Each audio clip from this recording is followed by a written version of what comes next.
decoder to generate different timing signals. On another side, we have a decoder to generate different operations, and these operations are designated by different symbols: D0, D1, D2, D7, and so on.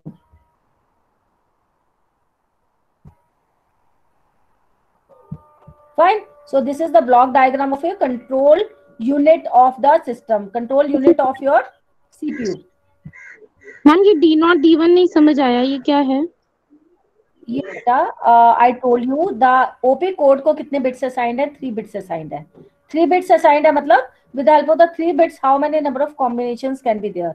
There can be at the most 8 combinations. They should be in some kind of the inbuilt mechanism in the CPU in order to generate those number of combinations, or each of the combination will represent one operation. कौन सा operation? Like one at one time add operation, at one time and operation, at one time subtraction operation, at one time your multiply operation. So in total, in case 3 bits are assigned to the OP code, so maximally it may represent how many number of operations? 8 number of operations, and those are designated by these symbols only. These are the mnemonic names only: D0, D1, D2, D3, and D7.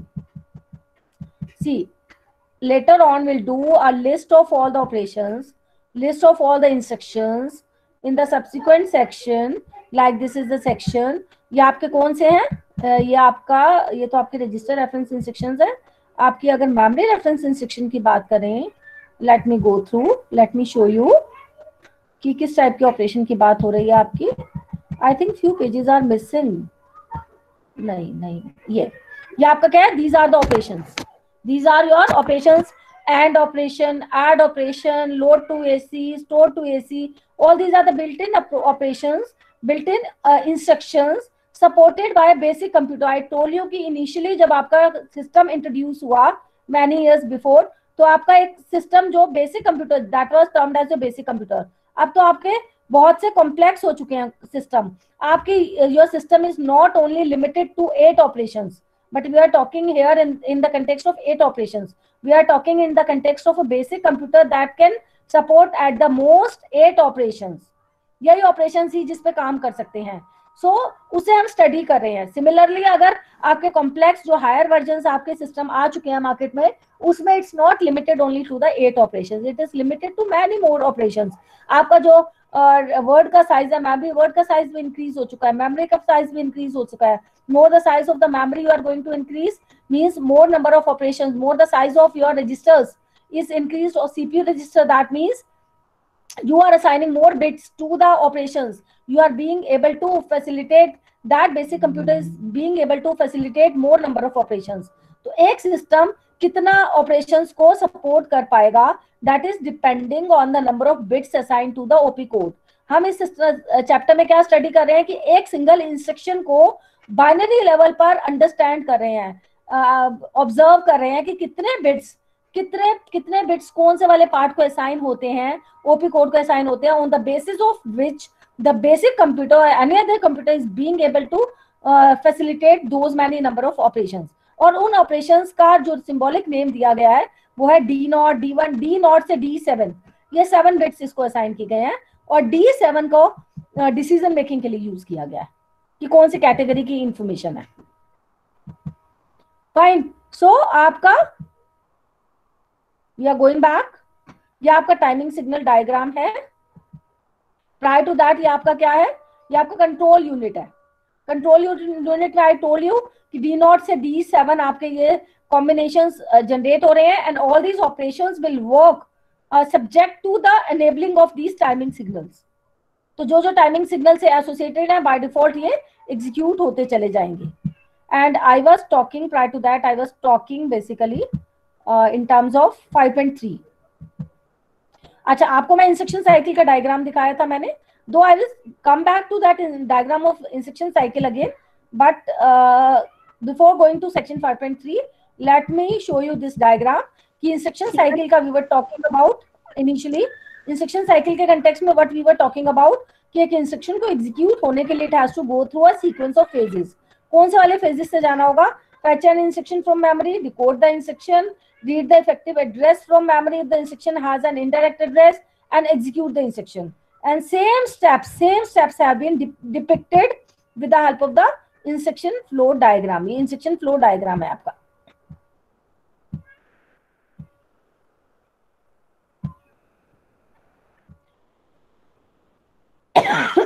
Yes, instruction flow diagram आपका क्या कहता है कि पहले SC clear होगा. SC clear अभी sequence counter दिखाया था. क्लियर होते ही ये टाइमिंग सिग्नल्स जनरेट करना शुरू कर देगा.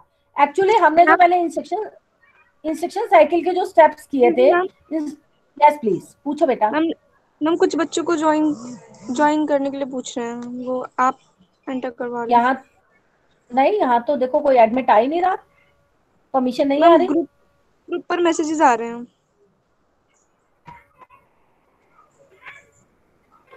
जस्ट उन्होंने कोई रॉन्ग वाला लिंक तो नहीं कर लिया. ask them to click on the link again. Okay ma'am. Write down the message.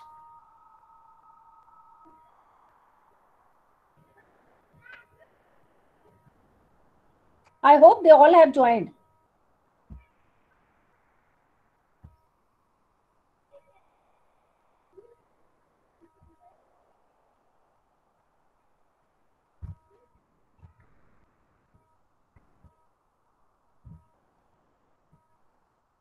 Okay.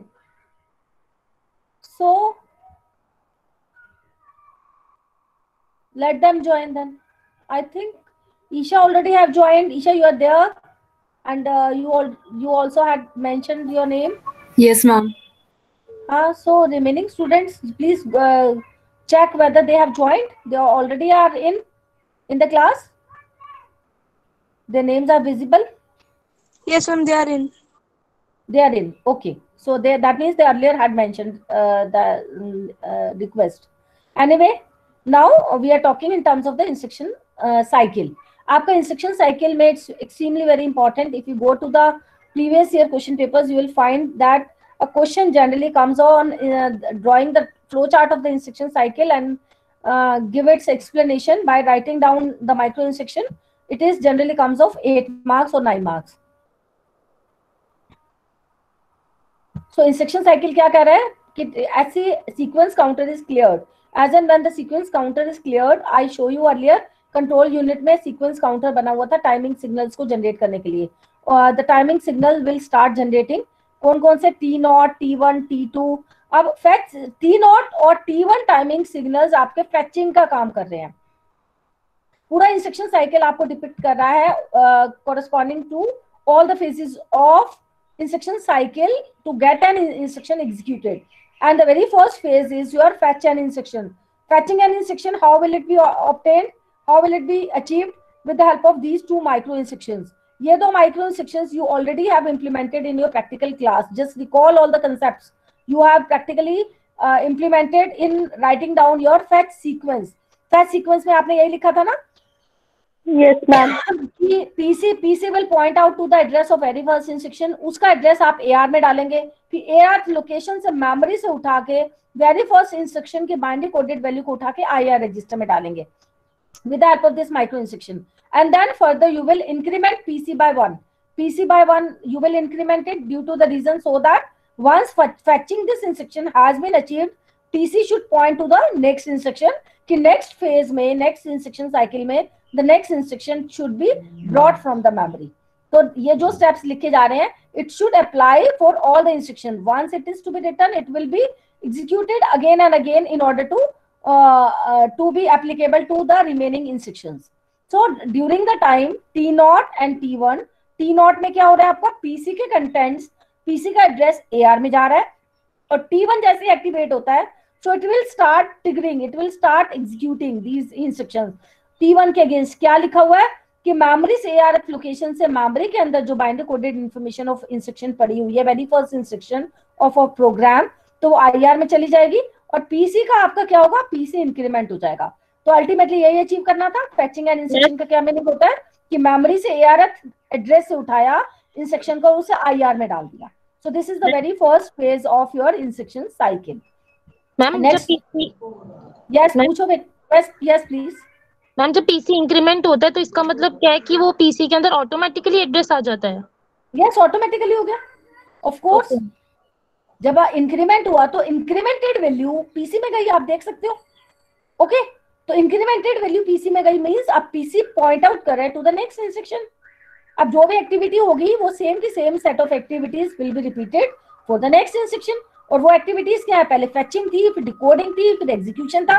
अब ये फेचिंग का काम हुआ, अब डिकोडिंग का काम हो रहा है।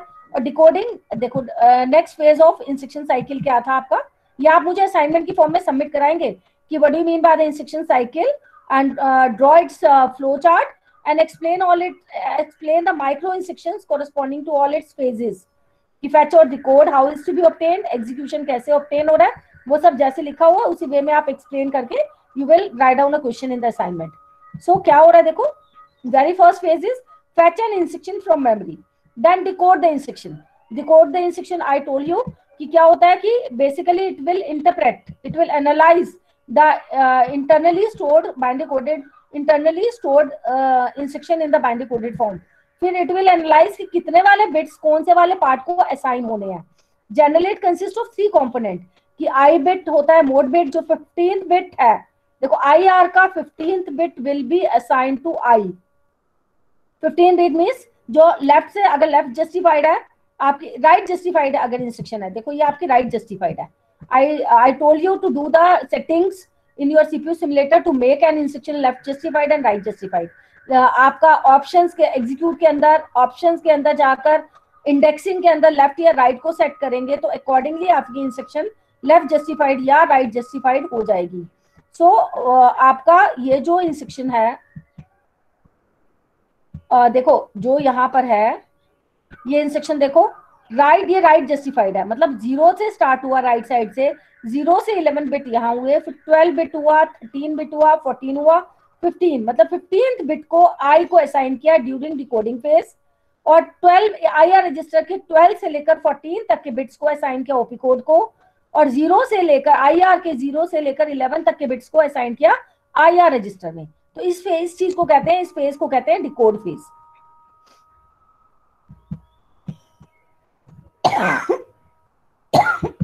I am going back to the flow chart of instruction cycle. ये देखो डिकोडिंग टाइम में क्या हुआ, IR के नीचे वाला देखो 15 बिट को असाइन किया I को, और IR के 0 to 11 बिट से असाइन किया AR को एड्रेस रजिस्टर, और IR के 12 to 14 बिट्स 3 बिट्स असाइन किए आपके operation code. So this is all these 3 micro instructions, जो smaller micro instructions are accomplished during the timing signal T2. मतलब T0 और T1 में हमारा हुआ फेचिंग का काम, T2 में हमारा हुआ डिकोडिंग का काम. अब आपका आ रहा है डिसीजन मेकिंग का. डिसीजन मेकिंग इसी फेज में होगी जो D7 डिसाइड करेगा. ओपी कोड पे of its on, OP code पे जो 3 बिट्स असाइन हुए इस पे डिकोडर लगा, डिकोडर में D0 से D7 की वैल्यूज जनरेट हुई. D0 से D1 तक की वैल्यू आपकी ऑपरेशंस कोड को जनरेट कर रही है. I will go into its details as well step by step. ये देखो ये डिफरेंट जो आपके मेमोरी रेफरेंस इंस्ट्रक्शन है, ये 6 इंस्ट्रक्शंस है, 1 2 3 4 5 6 7 है रादर. I will explain कि इसका क्या मीनिंग है. Definitely I will explain. आपका जो अभी डिकोडर दिखा रहा था D0 से D6 की वैल्यू आपकी ये जो है मेमोरी रेफरेंस को रिप्रेजेंट कर रही है, और D7 आपका डिसीजन मेकिंग का काम कर रहा है. D7 के अभी आप देख लो, then I will explain. Okay, तो D यहाँ डिसीजन मेकिंग का काम हो रहा है. डिसीजन मेकिंग का क्या हो रहा है कि D7 की वैल्यू अगर 0 है तो ये कैटेगरी डिसाइड करेगी कि मेमोरी रेफरेंस इंस्ट्रक्शन है. D7 की वैल्यू 1 है तो ये क्या रजिस्टर रेफरेंस है या फिर इनपुट आउटपुट इंस्ट्रक्शन की कैटेगरी है. फर्दर फिर मेमोरी रेफरेंस के अंदर आई बिट अगर 0 है तो ये डायरेक्ट इंस्ट्रक्शन है, 1 है तो ये इनडायरेक्ट है. डायरेक्ट है तो डायरेक्टली ऑपरेंड को उठा लो, कुछ नहीं करना, ऑटोमेटिकली उसका इफेक्टिव एड्रेस पड़ा हुआ है. इट इज टारगेट एड्रेस, उसका इफेक्टिव एड्रेस का काम कर रहा है, जो T3 टाइमिंग्स में जाकर ऑटोमेटिकली ऑपरेंड की वैल्यू आती है तो एग्जीक्यूट कर दो, एग्जीक्यूट हो जाएगा. अगर ये इनडायरेक्ट है, इनडायरेक्ट एड्रेस को फिर से एड्रेस वाली लोकेशन से एड्रेस को उठाना है, फिर से ARF रजिस्टर में डालना है. 1 more instruction will be added. आपके program I think question number 5 या 6 करके कुछ है, या 4 5 है या 5 6 है. जिसमें आपको डायरेक्ट और इनडायरेक्ट एड्रेस का एक एक एग्जाम्पल गिवन है, आपको प्रैक्टिकली इंप्लीमेंट करना है। तो वहां जाके एडिशनल स्टेटमेंट भी सीपीयू सिमुलेटर में अकॉर्डिंगली ऐड होगी whenever will talk about implementation of indirect address instruction. तो एम ऑफ ए आर का ए आर में एड्रेस चला जाएगा। अभी तक आपने एडिशन का क्या काम किया था? एडिशन अगर आप CPU simulator point of view से देखेंगे तो एडिशन आपने कैसे परफॉर्म की थी? आपने एडिशन परफॉर्म की थी कि एम ऑफ ए आर से डेटा डी आर में गया, फिर डी आर प्लस आपका एसी की वैल्यू ऐड होकर आपका किसमें चली गई? एसी में। एडिशन अगर वो बाय डिफॉल्ट वो आपकी डायरेक्ट थी। अगर इसे आप फर्दर जाके इसे 3 कंपोनेंट्स में इंस्ट्रक्शन फॉर्मेट बनाएंगे, this you will have to do definitely. तो उस केस में आपको पहले इनडायरेक्ट के केस में एम ऑफ ए आर से उठा के हमने एड्रेस पीसी से ए आर में डाला था। अगर आप if you recall all the practical concepts, आपको एडिशन का काम करना था, पीसी के कंटेंट्स उठा के ए आर में डाले। एम ऑफ वो तो आपने किया फैचिंग के लिए किया था, लेकिन अगर आपको डी आर में डालना था तो ए आर में आपका प्रेजेंट वाला एड्रेस था, तो एम ऑफ ए आर से डेटा उठा के आपने डी आर में डाला, फिर डी आर से एसी में ऐड किया। लेकिन अगर आपको इनडायरेक्ट एड्रेस की इंस्ट्रक्शन होती तो ये वाला स्टेप एडिशनली ऐड हो जाएगा आपको इम्प्लीमेंटेशन पॉइंट ऑफ व्यू से, कि एम ऑफ ए आर से उठा के फिर से ए आर में डालेंगे। क्यों? क्योंकि आपको इनडायरेक्ट एड्रेस है, आपको अभी तक डेटा नहीं मिल पाया। डेटा मिलने के लिए आपको एड्रेस को दूसरी बार उसे रेफर करना पड़ेगा। सो एंड इन केस आपका D7 की वैल्यू 1 है तो category of the instruction is either register reference और इनपुट आउटपुट। फिर फर्दर आपका क्या है, ये क्या रजिस्टर है या इनपुट आउटपुट है? फर्दर अगर आई बिट इस केस में 0 है तो वो रजिस्टर रेफरेंस का काम करेगा, आई की वैल्यू 1 है तो वो आपकी इनपुट आउटपुट का काम करेगा। और ये T3 में एग्जीक्यूशन के काम हो रहे हैं, चाहे वो मेमोरी रेफरेंस है, चाहे वो आपका रजिस्टर रेफरेंस या फिर इनपुट आउटपुट है। फर्दर एससी की वैल्यू क्लियर हो जाएगी।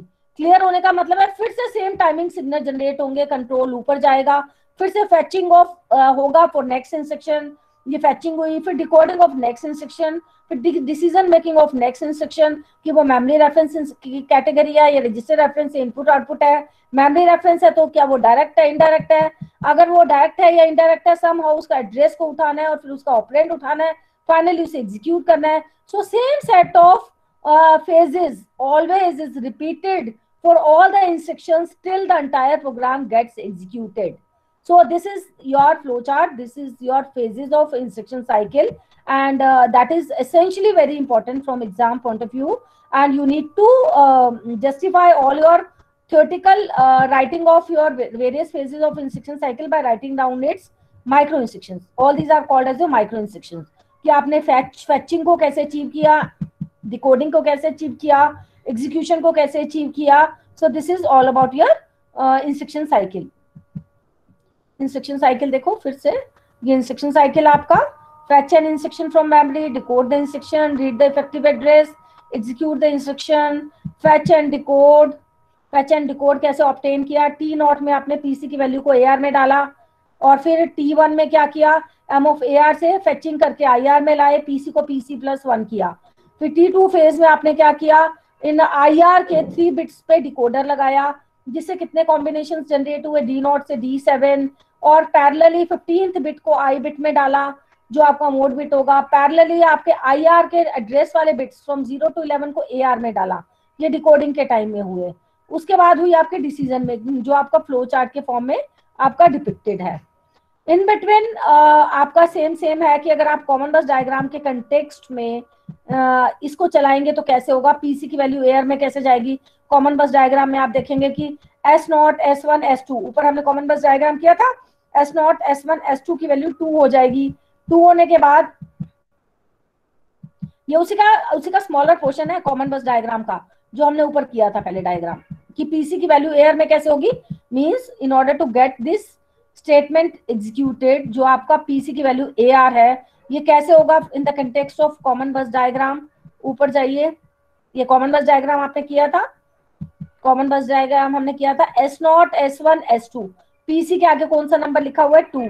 तो S0 ये आप सिलेक्शन पिंस थे मल्टीप्लेक्सर्स के, I told you in the previous class कि S0, S1, S2 की वैल्यू 2 हो जाएगी।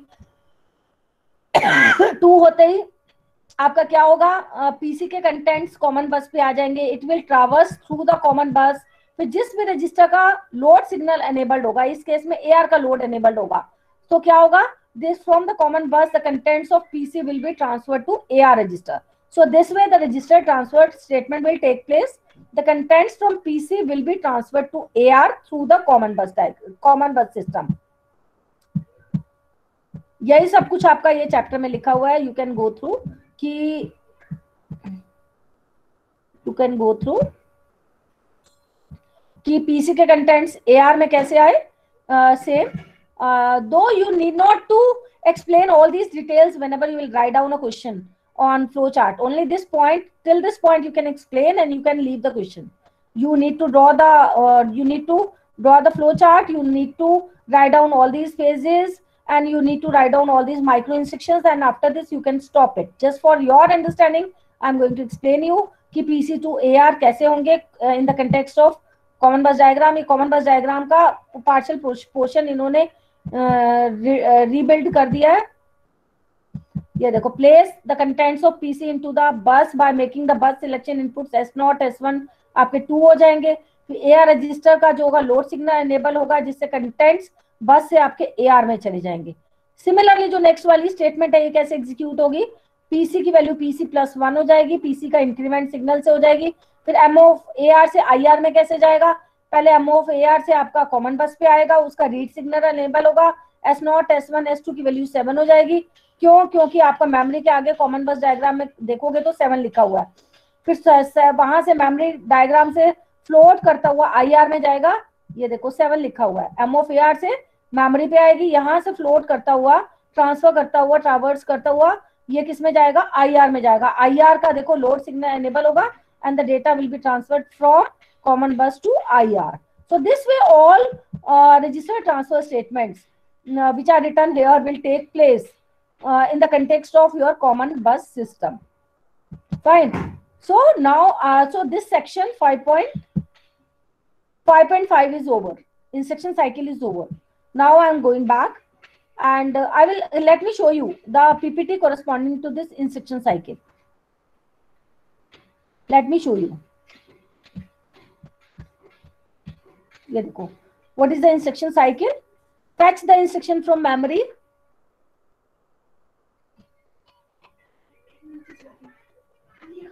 Program counter holds the address of the next instruction to be executed.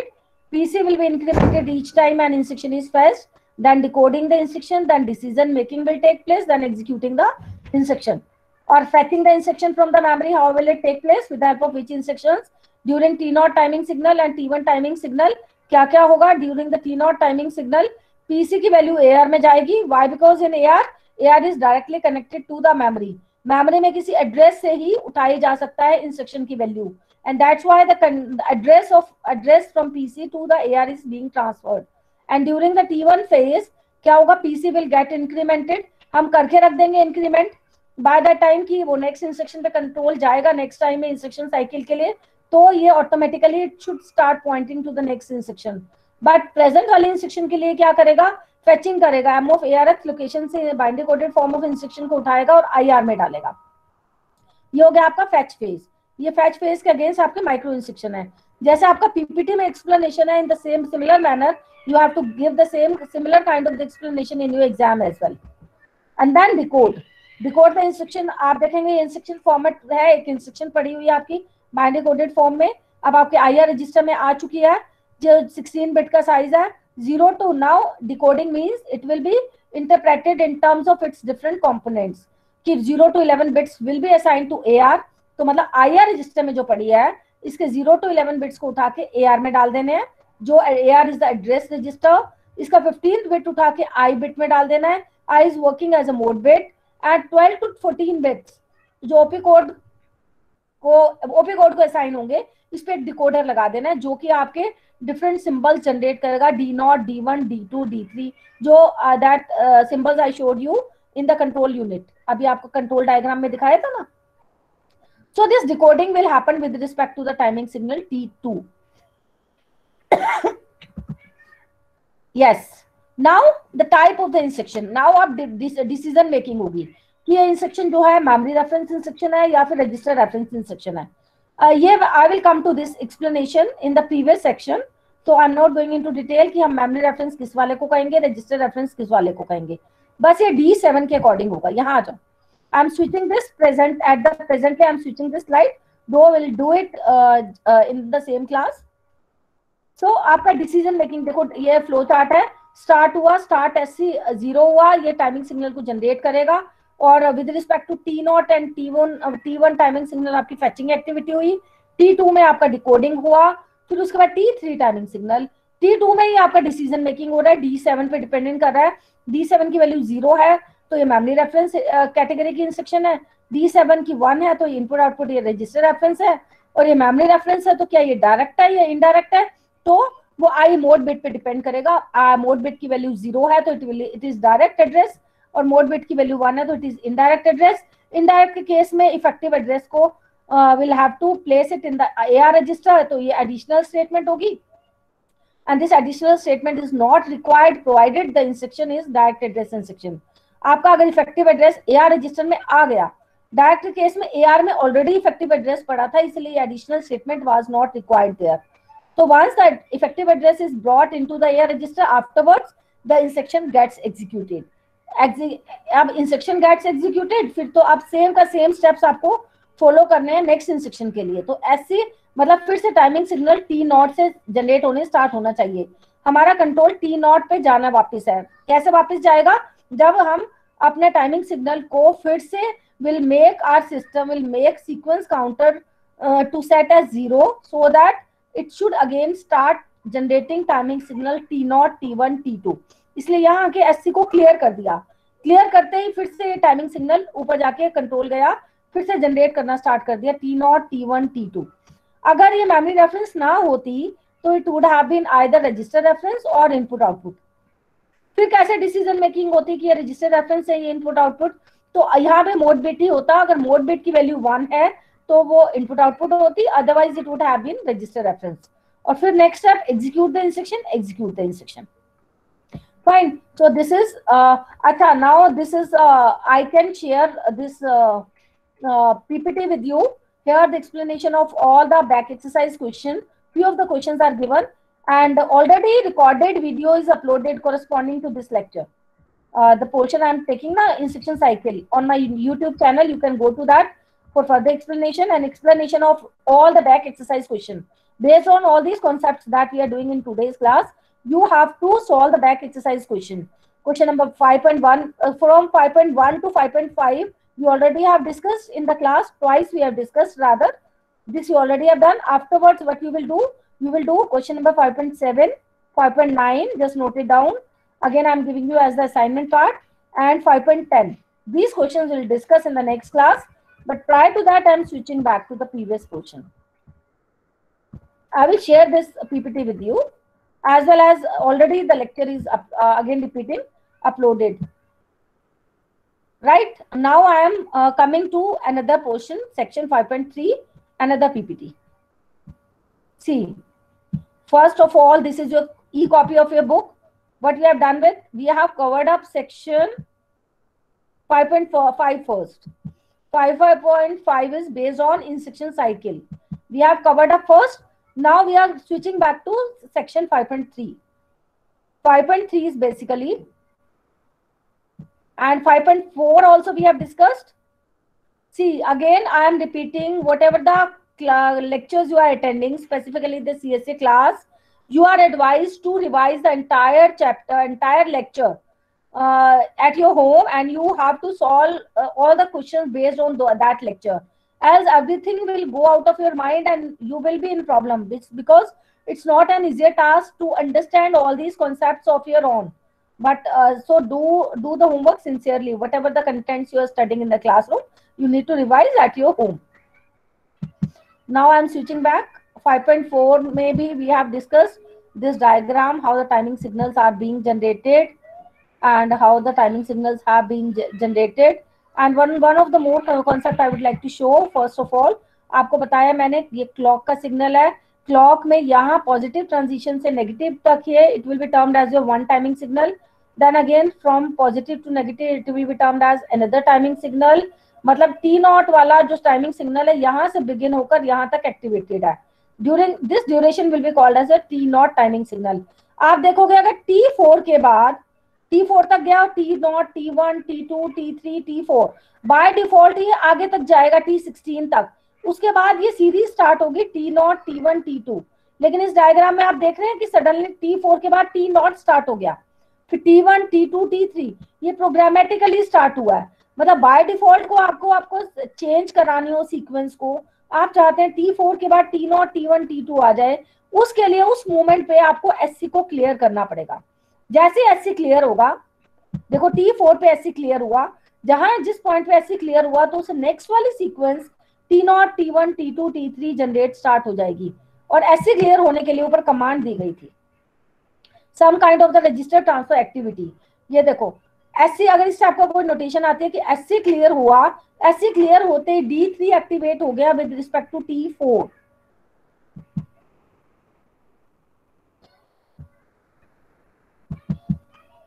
SC clear हुआ, एससी क्लियर होने के बाद नोटिस करो आपके टाइमिंग्स जो जनरेट हो रहे हैं T0, T1, T2, T3, अगर आपको एससी क्लियर कर देते T2 पे कर देते, यहाँ पर एससी को क्लियर कर देते, तो इस पॉइंट पर फिर से नेक्स्ट सीक्वेंस क्या शुरू हो जाती, T0, T1, T2, T3।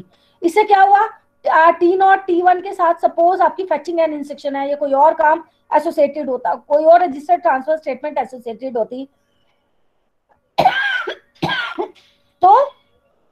तो उस मोमेंट पे वो रजिस्टर ट्रांसफर स्टेटमेंट ट्रिगर्ड हो जाती, एक्टिवेट हो जाती as and when the SC becomes as clear. तो कस्टमाइज मतलब all the things can be customised, आपका timing signals can be customised. By default it will start generating the timing signals from T0, T1, T2 and so on. Off its own it will go on generating till T16।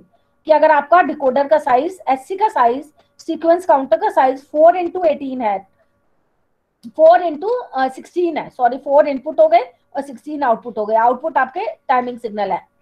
लेकिन आप चाह रहे हैं in between आप series को change करना चाहे तो एससी को उस पॉइंट पर आप क्या कर दो, क्लियर कर दो, क्लियर किया जा सकता है। तो नेक्स्ट वाली जो टाइमिंग सिग्नल की सीरीज है वो चेंज हो जाएगी आपकी। सो अगर आपको इसको सिंबॉलिकली से रिप्रेजेंट करना है, किसको रिप्रेजेंट करना है, यहाँ एक स्टेटमेंट गिवन है कि D3 एक डिकोडर है, कोई एक्टिविटी है, कोई ऑपरेशन है, it may be add, it may be and और एनी अदर, और उसे एक्टिवेट कराना है T4 पर, और उसके बाद T4 के बाद हम चाहते हैं टाइमिंग सिग्नल फिर से T0, T1, T2 हो जाए। नहीं तो T4 के बाद T5 आना चाहिए था, T6 आना चाहिए था, तो हम चाहते हैं कि T4 पे एक्टिवेट होने के बाद next timing signal T0, T1, T2 आ जाए। तो इस टाइम, इसके लिए टाइमिंग डायग्राम क्या होगा, ये नीचे इसके लिए टाइमिंग डायग्राम है। एक बैक एक्सरसाइज का भी सिमिलर काइंड ऑफ क्वेश्चन है, तो इसका टाइमिंग डायग्राम देखो क्या होगा। T, इसे नोट करो, D3, T4 और ऐसे बन गया 0, D3, T4। D3 आपका एक डिकोडर है जो बाय डिफॉल्ट एक्टिवेट हुआ था आपका T3 पे, T3 यहां से यहां तक है, T2 से T3 है, T3 है। बाय डिफॉल्ट D0 T0 के साथ था, D1 T1 के साथ एक्टिवेट हुआ बाय डिफॉल्ट, D2 T2 के साथ हुआ और D3 T3 के हुआ। मतलब इस मोमेंट पे ये एक्टिवेट हो गया ऑपरेशन होने के बाद एससी क्लियर हुआ कब, किस पॉइंट पे हुआ, T4 पे, ऊपर लिखा हुआ है। तो वो T4 पे एससी क्लियर होते ही, तो मतलब इस पॉइंट पर भी D3 एक्टिवेट हो गया अदर देन जो प्रीवियस एक्टिवेटेड था। तो this is the timing diagram for this. और इसके बाद वाले टाइमिंग सिग्नल क्या हुए, T0, T1, T2 क्यों हुए, क्योंकि एससी जो है T4 वाले मोमेंट पे आपका क्लियर हो गया। क्लियर होने का मतलब टाइमिंग सिग्नल्स को डिस्टर्ब कर दिया, टाइमिंग सिग्नल फिर से इनिशिएट कर दी from the very beginning. So this is a simple timing diagram in order to illustrate that given statement. This is a given statement and that was a timing diagram in order to illustrate that. So one similar kind of the question is there in back exercise. तो आप उसका भी similar kind of diagram draw कर सकते हैं. So now I am coming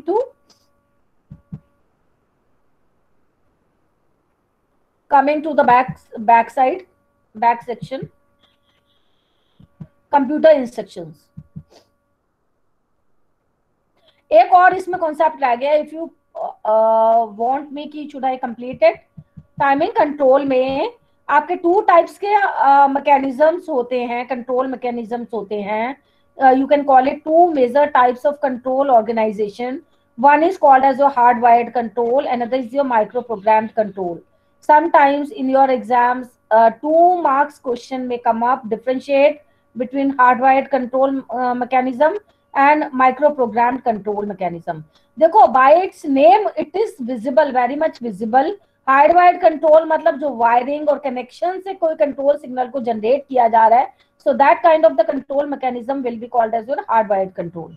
और micro program मतलब programming करके, माइक्रो लेवल पर प्रोग्रामिंग करके अगर कंट्रोल सिग्नल्स को कंट्रोल किया जा रहा है, जनरेट किया जा रहा है, so that kind of the mechanism organisation will be called as your micro programmed control.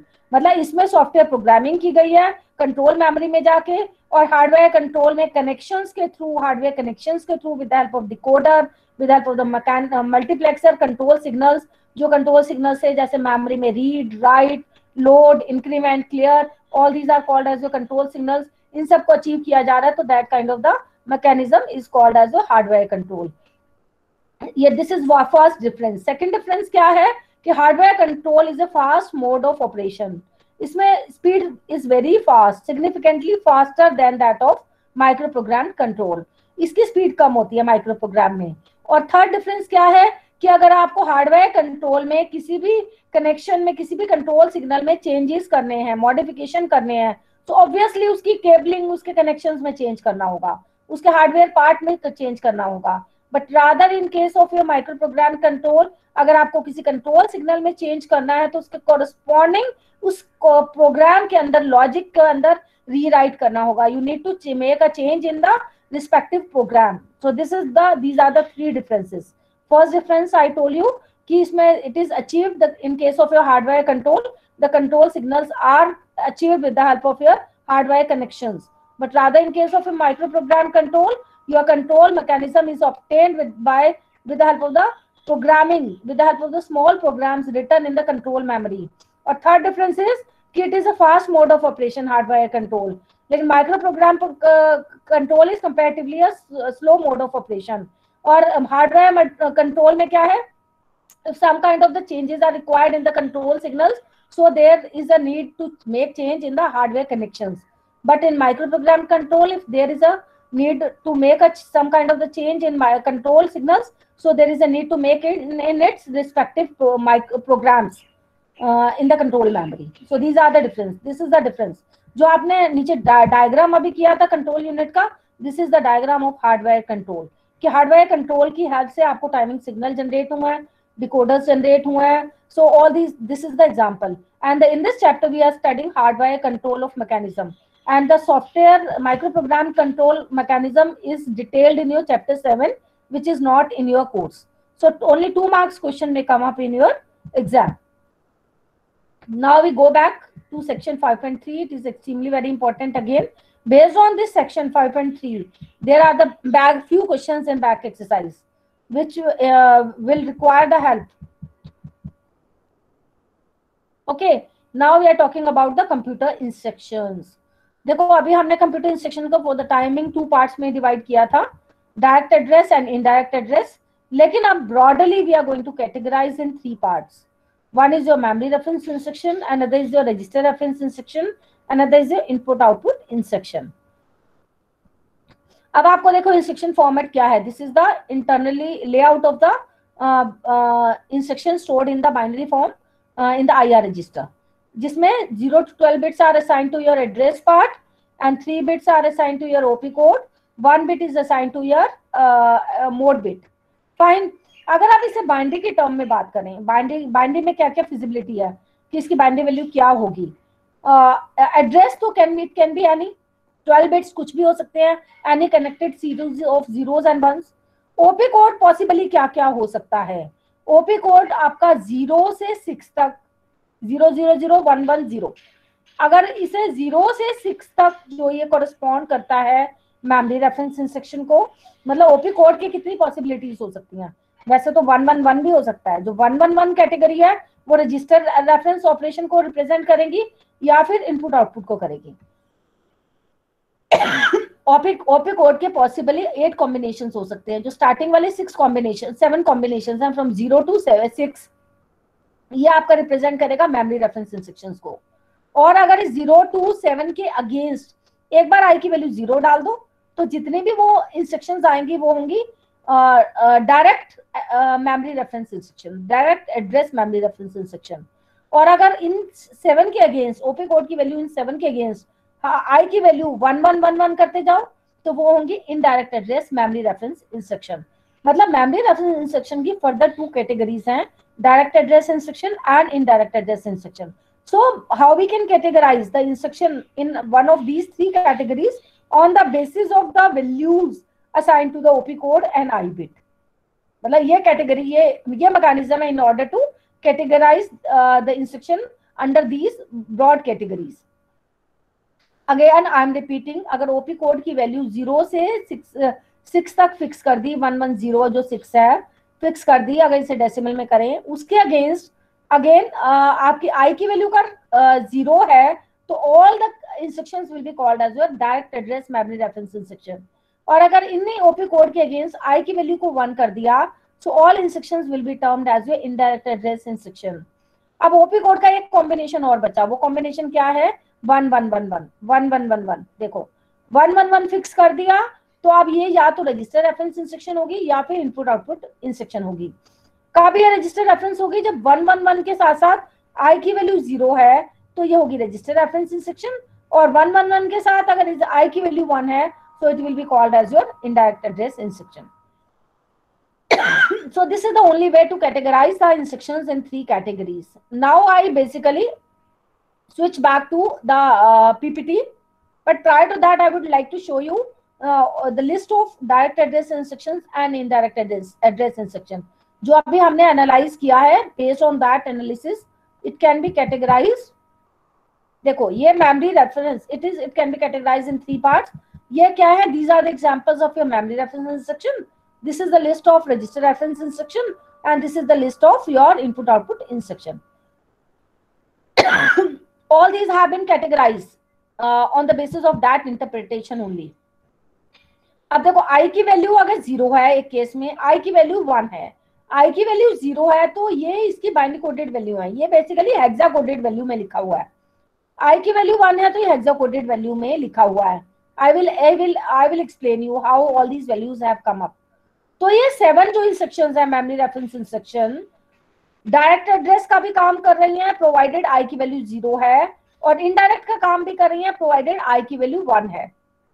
Fine, सो ये है आपकी memory reference instruction direct and indirect. And आपका क्या करता है? ये एंडिंग करता है and memory word to AC, मतलब एक ऑपरेंड एसी से लेगा, एक ऑपरेंड मेमोरी वर्ड से लेगा और बिट बाय बिट उनकी एंडिंग करेगा एंड रिजल्ट को it will store back to AC. इसकी ये फंक्शनैलिटी है। ऐड क्या करेगा? Add memory word to AC, add will pick up one value from one value of the operand from memory और one value it will take from AC register, फिर ये करेगा bit by bit दोनों की addition करेगा and result will be stored back to AC. Load to AC क्या करता है? load memory word to AC, मतलब it will pick up the value from memory and it will load it to accumulator register. अच्छा, इन्हें memory reference instructions हम क्यों कहते हैं? Memory reference instructions are those instructions जिसमें at least one data is brought to be is required to be brought from memory. मतलब आप ऊपर से नीचे तक देखेंगे at least one data it is essential to bring it from the memory. मतलब there is a need to refer to the memory to bring the data from memory. Add में भी एक वैल्यू एक ऑपरेंड को memory से उठाया जा रहा है, ऐड में भी एक ऑपरेंड मेमोरी से है, दूसरा द ऑपरेंड में भी taken from some register. Load to AC, load to AC में भी मतलब मेमोरी से रीड किया जा रहा है वर्ड और उसे लोड किया जा रहा है एक्यूमुलेटर में। Next is store through to AC, store from AC मतलब एसी से पढ़ा जा रहा है और मेमोरी में लिखा जा रहा है। नेक्स्ट है branch unconditionally, I am not going into the details of this instruction, उसके लिए I will conduct one more class कि इनका क्या मीनिंग है, बट प्रायर टू दैट मैं इसकी ये हेक्साडेसिमल कोडेड वैल्यू का क्या मीनिंग है I am going to explain you with the help of the PPT. But prior to that कुछ ये रजिस्टर रेफरेंस इंस्ट्रक्शन है, इन्हें भी देख लो। CLA का क्या मीनिंग है? क्लियर एसी, क्लियर एसी क्या करेगा? ये एसी के सारे कंटेंट्स को क्लियर कर देगा, 0 बना देगा, और ये इसकी हेक्सा कोडेड वैल्यू है। ये भी कैसे I I will explain you. Clear E क्या करेगा?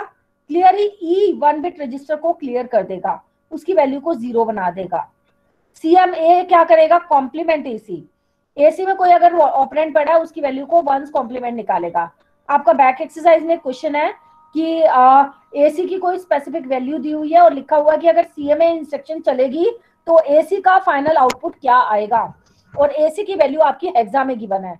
तो आप पहले हेक्सा को बाइनरी में कन्वर्ट करेंगे। आई टोल्ड यू कि मैं आपको कन्वर्जन की सारी टेक्निक्स आपको थर्ड चैप्टर में बताऊंगी कि how to convert hexa value into the binary. Okay, तो आप उसे हेक्सा टू बाइनरी में कन्वर्ट करेंगे, अभी भी करेंगे, it's not a big task. और फिर उसका कॉम्प्लीमेंट लेंगे, वंस कॉम्प्लीमेंट लेंगे, 1 को 0 में कन्वर्ट करेंगे, 0 को 1, फिर बाइनरी से उसे वापस हेक्सा में डालेंगे, तो फिर आपको वो आंसर देगा कि इसकी वैल्यू AC में ये आई। कॉम्प्लीमेंट E क्या करता है कि E में जो 0 या 1 पड़ा है, 1 बिट पड़ा है, उसकी कॉम्प्लीमेंट कर देगा। Fine and so on. Similarly, few input-output instructions are given. Now I am going into its detail कि hexa-coded values I कैसे हैं, because based on this list, few back exercise questions are there जिसमें इनकी values required है. Now I am going to कि I am going into the details कि ये सारी values कैसे आई. But prior to that, एक टॉपिक और सिंपल सा टॉपिक है आपका इंस्ट्रक्शन सेट कंप्लीटनेस। मतलब एक सिस्टम को कब कहा जाता है कि that system is going to support complete set of instruction provided क्या, the set of instruction are set to be complete. कब कहा जाएगा, किस केस में कहा जाएगा कि set complete set of instructions वो प्रोवाइड कर रहा है, if the computer includes a sufficient number of instruction in each of the following categories. मतलब वो सिस्टम जो सपोर्ट कर रहा है सफिशिएंट नंबर ऑफ इंस्ट्रक्शंस को कर रहा है अंडर दीज कैटेगरी। मतलब वो system is going to support arithmetic kind of the instruction, as well as logical kind of instructions, as well as shift instructions, as well as instructions for moving information to and from memory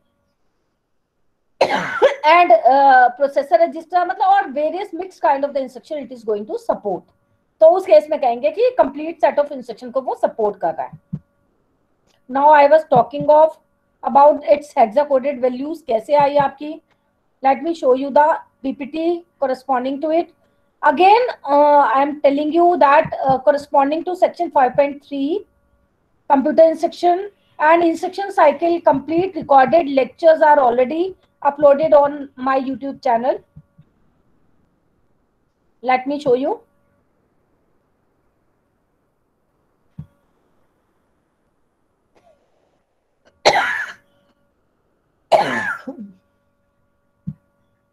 Yes, we were talking about the instruction format. अब instruction format में देखो क्या क्या component है, I, OP code and address। OP code की possible values क्या है, with the help of the 3 bits 7 values हो सकती हैं, 8 values हो सकती हैं, 2 raised to power 3, 00 से 6 तक, और फिर ये 111 हो सकता है।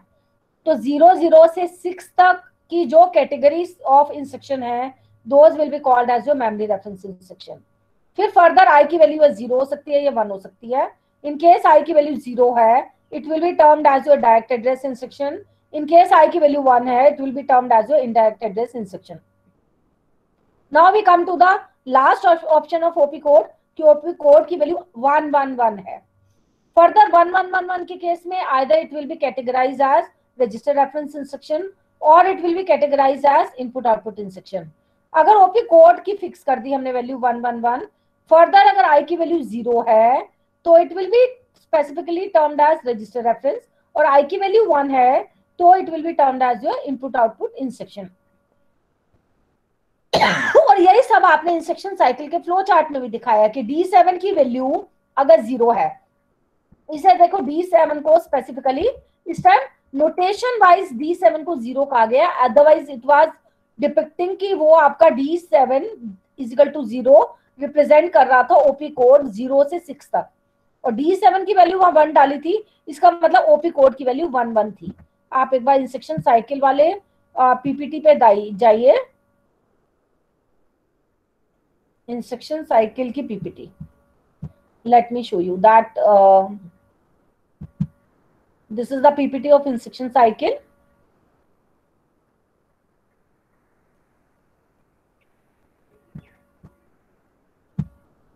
देखो instruction cycle we have already have done.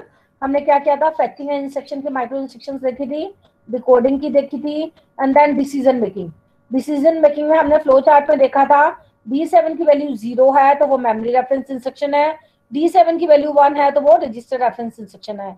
इस जीरो का क्या मीनिंग था, zero actually was nothing but it was corresponding to the various combinations of OP code from 00 to 110, और it was D7 की value 1, it was corresponding to the value of the OP code as 111। ये symbolically लिखा गया था but internally इसका meaning यही था कि इट वाज रिप्रेजेंटिंग कि OP कोड की पॉसिबल वैल्यूज फ्रॉम 00 टू 110 के अगेंस्ट जो भी कॉम्बिनेशंस बन रहे थे वो मेमोरी रेफरेंस इंस्ट्रक्शंस को रिप्रेजेंट कर रहा है। फिर अगर वो आई की वैल्यू 0 है तो वो डायरेक्ट एड्रेस इंस्ट्रक्शन है, आई की वैल्यू 1 है तो वो इनडायरेक्ट है। सिमिलरली D7 का क्या मीनिंग है कि एक्चुअल में OP कोड की वैल्यू 111 है, और फर्दर आई की वैल्यू अगर 0 है तो वो रजिस्टर रेफरेंस है, और आई की वैल्यू 1 है तो वो इनपुट आउटपुट इंस्ट्रक्शन है। फिर उसके बाद हमने फ्लो चार्ट उसका लिखा था, मतलब D7 इजिकल टू 0 मतलब OP कोड के D7 मतलब it is going to equal to 0 मतलब it is going to represent all instructions of memory reference further which can be categorized in direct or indirect category. I'm going back to the previous PPT. That was this. Yes. अब हमने categorise कर दिया इन 3 categories. Now further आपने book में भी you have viewed कि आप ये डायग्राम आपका था कि ये जो ऊपर वाला येलो वाली इंस्ट्रक्शंस है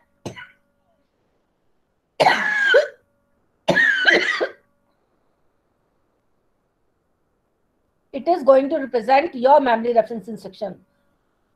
जहां आई की वैल्यू 0 है वहां ये सारी इंस्ट्रक्शंस जिनके hexa coded value of all these instructions are given, ये आपकी रिप्रेजेंट कर रही थी आपकी डायरेक्ट एड्रेस इंस्ट्रक्शन। जहां आई की वैल्यू 1 है वो हेक्सा कोडेड वैल्यू आपकी रिप्रेजेंट कर रही है आपकी कौन सी, indirect address memory reference instruction.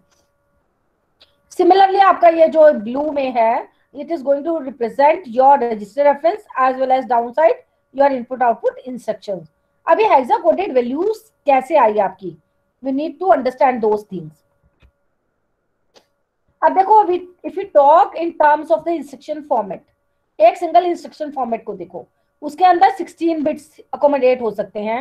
16 bits के अंदर 12 bits will be assigned to your address part, 0 to 11 आपको दे दिए, एड्रेस पार्ट को दे दिए। अब इस एड्रेस पार्ट में these don't care symbols are being used. Don't care का क्या मीनिंग है, या तो ये कोई सी भी 0 वैल्यूज हो सकती है, it can be connected series of any series of bits, either it can be 0 और 1।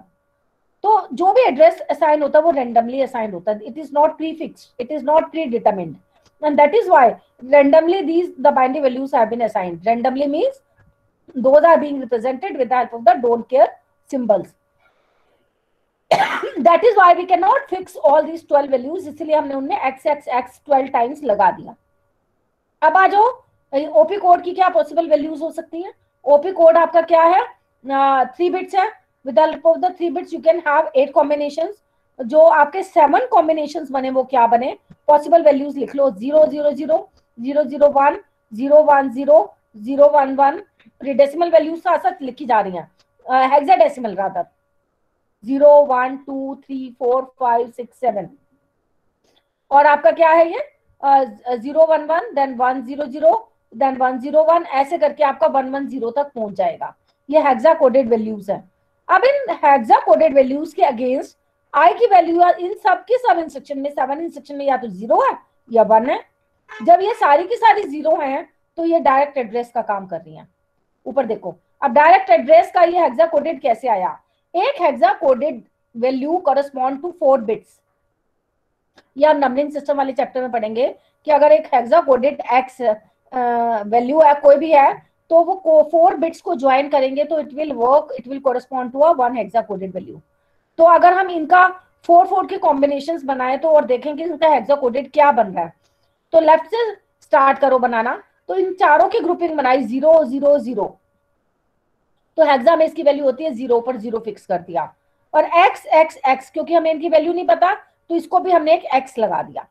इन x x x की वैल्यू नहीं पता ये देखो, ये नीचे वाले में आ जाओ, आपका राइट कॉर्नर में down side you can view, in 4 zeros को मिला के एक जीरो बना, 4x को बना के एक x बना, 4x को बना के एक x बना, 4x को बना के एक x बना, फिर से डोंट केयर बना।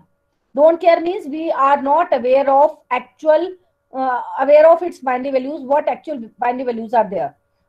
तो क्या बना अल्टीमेटली हेक्साकोडेड वैल्यू 0xxx। तो देखो एंड के अगेंस्ट 0xxx लिखा गया। सिमिलरली ऐड के अगेंस्ट 1xxx आया। नेक्स्ट कॉम्बिनेशन देखो, ये 1 बन रहा है, उससे नेक्स्ट 2 बन रहा है, उससे नेक्स्ट 3 बन रहा है, उससे नेक्स्ट 4 बन रहा है, सो ऑन। अब ये एंड वाला इनडायरेक्ट के केस में कैसे बन रहा है, 8 कैसे आया, 9 कैसे आया, A कैसे आया, B कैसे आया, C कैसे आया। क्या आप नेक्स्ट में देखोगे तो क्या होगा, जो हमने I की वैल्यू 000 की थी, अब इस सबको 1111 कर दो।